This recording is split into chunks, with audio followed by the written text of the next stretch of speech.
this question of who wrote Shakespeare. It's always been a subject which has had more appeal, has had aroused more interest in this country than it has in Europe. The English would be very inhibited about it. It's quite a tyranny, actually. I found this in so many subjects that there's an orthodoxy, and they take good college. They want you to think for yourself, but word would tell you if you do very often. That's a problem, as we know. So, if you have any ambitions in literature, don't express doubts about Shakespeare in public. He won't get you anywhere, really. I'm just amazed. There's thousands of books written on this subject, as well as journals, magazines, articles, and pamphlets, all kinds of things.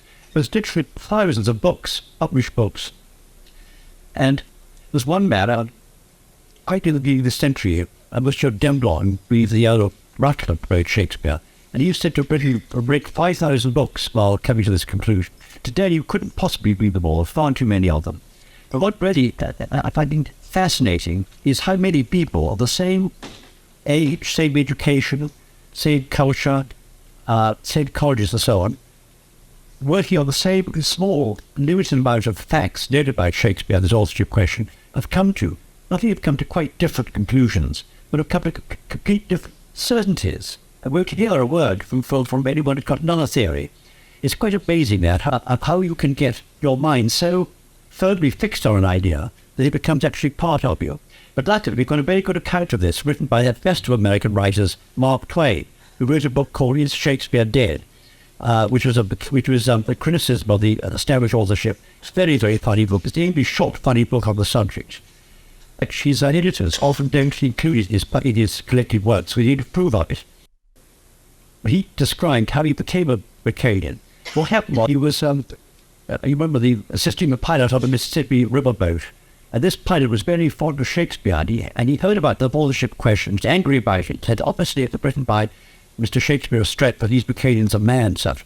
And Mark Twain, I tried first to agree with him. Then I saw he wanted an argument. So I took up the other side. And he described how he became a Baconian.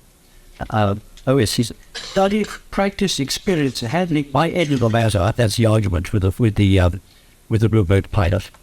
Presently enabled me to take my new position almost seriously. A bit later, utterly seriously. Finally, fiercely, rabidly, uncompromisingly. After that, I was wedded to my faith. I was theoretically ready to die for it. And I looked down with compassion, not unmixed with scorn, about everybody else's faith that didn't tally with mine.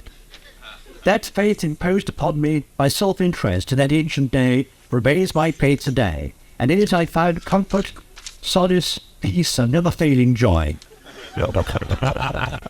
They're just arbitrary. They've taken one idea of things from the data available, and they've built one picture of it. But by taking from the same sources of data, choosing other data, which they've excluded, you make completely other views of the world or any other subject. And nothing better demonstrates it than this wonderful question of who wrote Shakespeare.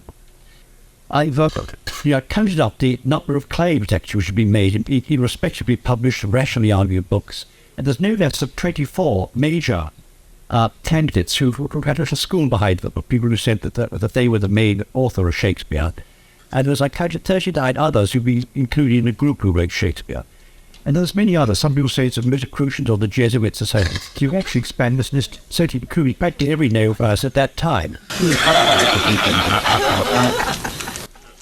And of course, I can't really go into all these theories, but some of them stand out above others, of course, just by that popularity. Now, the first theory, of course, is they're written by this man from Stratford-on-Avon, about who nothing is known, or nothing certainly, which connects him with the plays of the poets. This is very interesting because literary experts say that it's the only case in the whole of literature where there's absolutely no connection at all between the named life of the supposed author and the character and mind of the author as appears in the works. Nothing in Shakespeare's life which connects him with any literary activity, certainly not with with that type of mind which is displayed in the plays, which is called a universal mind. For Shakespeare seems to have named it everything, and I'll tell you some of the qualities which have been attributed to the author of Shakespeare, purely on the strength of the works. But these are very certain because they've been looked at by experts in many subjects. one thing absolutely certain, I think it's agreed by practically everybody, is the author of Shakespeare was a great lawyer, a great initiated lawyer, that is a leading man in his subject. And that's generally agreed. Judges have gone through it. There's been many judges who became Baconians on that account. And they've said he never makes a mistake. Any layman writing about the law is bound to make a phrase a little wrong. You know, it's like someone imitating your accent. They'll give you a certain extent, but they'll miss out something and you'll know. And lawyers are certain that Shakespeare never makes a mistake in his law, which he speaks about the whole time. Well, he must have been a qualified lawyer. But then other people who studied, say, the social background of the Elizabethan age, it's absolutely certain that he was an aristocrat. He moved in very high circles because he knew all the jargon, the ways of aristocratic talk and the manners. He knew all the terms, the sporting terms of falconry and hunting and so on, which may be known to the few people who at that time indulged in things like hunting and the whole social intercourse of the court. So he must have been a courtier. Then they see he was certainly, whatever else he was, a great classical scholar. And he was such a good classical scholar that all the plays are filled with classical allusions from Latin, Greek, and also from works which were not published, not translated at the time, in Spanish, Italian, and French. So he must have known these languages. And in the classics, he was a very, very leading scholar. So he didn't just quote, and as we look it up for a book, he obviously quoted from memory, because you find little paraphrases, little sort of slight mistakes in the phrasing. And there's so many subjects in which Shakespeare was said to be an expert. He wondered who could possibly be the man who knew all this. There's been many answers given to this. But the official case that's written by the man from Stratford has given rise to the most extraordinary series of very, very lengthy biographies. It's always said that the facts known about the Shakespeare, whose name was actually Shakespeare, pronounced this because it's spelled S-H-A-K-S or S-H-A-G-S, Shakespeare. Shakespeare with the hyphen is actually very obviously a pseudonym, a made-up name. It wasn't the man's name at all. He was called Shakespeare, it's pronounced Shakespeare. And that's made very plain by the spellings of his name on documents and so on, rather than the family's name. The biographies of him are very extensive. People have done several volumes. Instead of the facts known about this man's life could be written on one side of a sheet of writing paper. And it doesn't appear to be the case, the documented facts. And yet these biographies be extended to several volumes. At the beginning of this century, Sir Sidney Lee wrote The Life of Shakespeare, 720 very closely printed pages. And so, how can this possibly be done? There's even gone a book, Shakespeare the Boy, on a period of not one single fact is made. And was only like his note, he was christened on a certain day, that when he was about 18, he married a woman 8 years older than he was pregnant at the time. Because 2 months later, she gave birth to a daughter. And they were quite sure who she was. You go to Stratford, which is a marvellous, it's a wonderful place of pilgrimage, but it's completely phony. Rather than using this, Baconian Francis Carr, some years ago, sued the Birthplace Trust, which is the biggest tourist business in England, on the grounds he bought a ticket to see Shakespeare's birthplace, and he showed a reconstructed place, reconstructed house, which was never able to see whatever in the house. And ministers were quite upset did they what to do with this case, because there's this thing called the Trade Description Act, and not allowed to make false claims to advertising. And this is obviously a false claim. So as magistrates to counsel, and as we rang up headquarters, and Cable said, it's not covered by the Act, because it's not actually a business, it's a birthplace. And of course, it's the biggest tourist business in England, but you know, one has to obey the law occasionally, and it is a very nice place to go straight, but a good time, even though it is spurious, and which places like that anyway. Well, these facts are very disturbing, actually, because in the biography of Shakespeare, there's nothing really which shows him to be any more than a man who came to, who knew his older wife, probably in his middle 20s, and come to London, where he went to the theatre, and going to the theatre world in those days was like working in a whorehouse. And in fact, it was very much the same environment, because the theatre was down on the south bank of the Thames, where the Lord Mayor's went to the run. And it's completely surrounded by cut purses and coney catchers, they were called, con men and thieves and prostitutes and everything. And when he died, he left a will. This is the only personal thing about it, but this will is very distressing to the Orthodox, because he mentions, he makes an extraordinary bequest to his wife, of simply of my second best bed. The rest went to his daughter. There's no mention of any literary associates or phrases, or literary properties, no books, nothing that a writer would have. And most significantly, Shakespeare's second daughter, Judith, was illiterate. She couldn't write her name. She signed with a mark, as did the old Mr. Shakespeare, the father. And it's quite unlikely, it's almost impossible, that a man who wrote Shakespeare, who had such great respect for learning and literature, would have allowed his daughter, who is not a stranger, we lived at the same time, would have allowed her not to have any education, but to be illiterate throughout her life. So this word is very perplexing. And indeed, the great doubt about Shakespeare, they weren't ever mentioned in connection with any literary dealings at all. In fact, many of the plays published under the name of Shakespeare, like the London Prodigal, the Yorkshire Tragedy, and so on, are not attributed to Shakespeare at all. And he never claimed any rights in these plays. He showed no interest in. He apparently never profited by them. And amazingly enough, there was a chap called Henslow, who was the great theatre owner and manager of the time. And in his diary, he wrote down the name of every play he received, when it was put on, what the receipts were, and the orders were, and so on.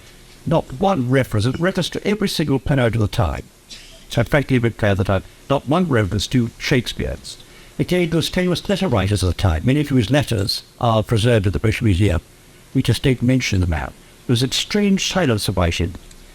The greatest literary man of his time, or the greatest idealist writer of his time, was a Francis Bacon. Apparently never met him and never referred to him at all. So it's as if this man hardly existed. Later on, when he was 7 years dead, and at death, it shows me death, no one said it at all. There's no obituaries, no poems in his praise, which is quite extraordinary, because when Johnson died, there were whole books of praise published by many poets, and every other poet at the time of playwright had contempt out, wrote them elegant obituaries, elegant poems of praise, and sometimes they were buried in West Australia and so on. But no one mentioned a thing when Shakespeare died. No one came by to Stratford to see what happened, to attend the funeral or anything like that. And then 7 years later, when this first folio of Shakespeare's plays came out, it was a complete mystery. The picture on the front is quite obviously not any person at all. It's a very wooden thing by a young Dutch apprentice who'd never seen Shakespeare in his life. And it's a wooden thing. Some people think it's a mask because there's a very a thick line under the chin which looks like a mask.